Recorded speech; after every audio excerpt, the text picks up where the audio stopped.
Hello, my name is Lewis and I've created this account to talk about problem gambling. For more than a decade, Lewis has been trapped in a cycle of relapse and recovery. I'm still 28 days clean, but I'm just struggling with all the withdrawals. I'm struggling with my sleep, with the grief. The TikTok star was a child when the gambling industry was last reviewed, and since then, the online sector has exploded. Psychologists say Lewis's story illustrates how years of lax regulation has impacted lives. It started at 16, when Lewis saw an online advert and used his dad's account to place some free bets on football matches. With his final 50p, he took a punt on 128,000 to 1 odds and won. The moment I won the 64 grand, complete shock, like it didn't really hit me. I won that amount of money, felt really good, but then actually had to sit on that for about a year and a half until I turned the legal age to gamble at 18 and sit on that feeling of all of those good connotations with gambling. It was probably the worst thing that happened for me because that high fueled me. For years, Lewis secretly relied on his winnings to bet on sport like tennis and football. By 22, all the cash was gone. Sometimes his body would give away his inner pain, like these rashes on his skin. All in all, I've probably lost over 100 grand to my addiction over the last 11 years, and I funded it by selling off-price goods. I've taken out payday loans, I've taken out overdrafts, and I've borrowed money from friends and family. Research suggests 0.5% of adults in England have a gambling problem, and young men are more likely to gamble than any other age group. Clinicians say football is a major pull, paving the way to more addictive products like online casinos. To resist further relapses, last year Lewis started posting videos on TikTok.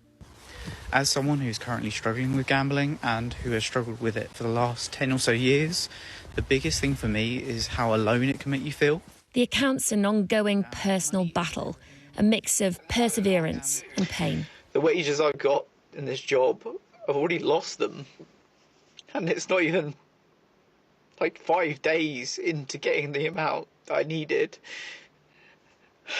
And now I don't know what to do. It's hard because I kind of grieve that person. I kind of grieve for him. Even though it is me, I grieve that person that was wasting their life without knowing it, really. Lewis had planned a fresh start for this year. But within weeks, he'd relapsed again and at his lowest point, contemplated ending his life.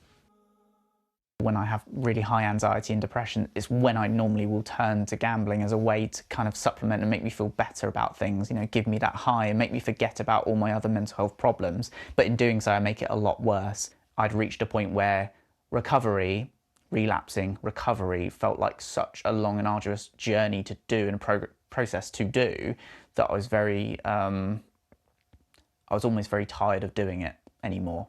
Lewis has set up multiple obstacles to protect himself from relapse, such as blocks on his banking app and a device which restricts online gambling activities.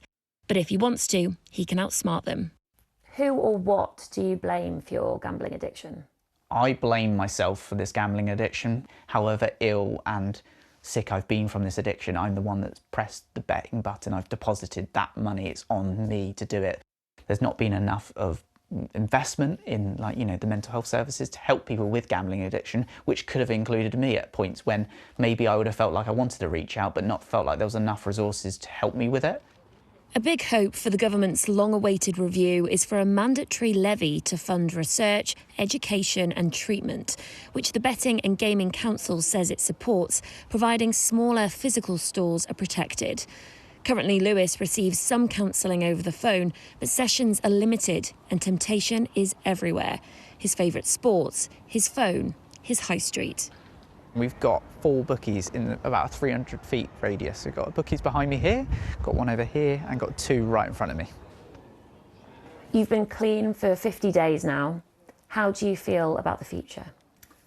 I'm very conscious of not being Lewis the gambler. I know it has plagued me for 11 years, but I am trying to stay optimistic. As much as it might plague me for the rest of my life, you know, the gambling addiction sometimes doesn't go away, but I hope to move beyond it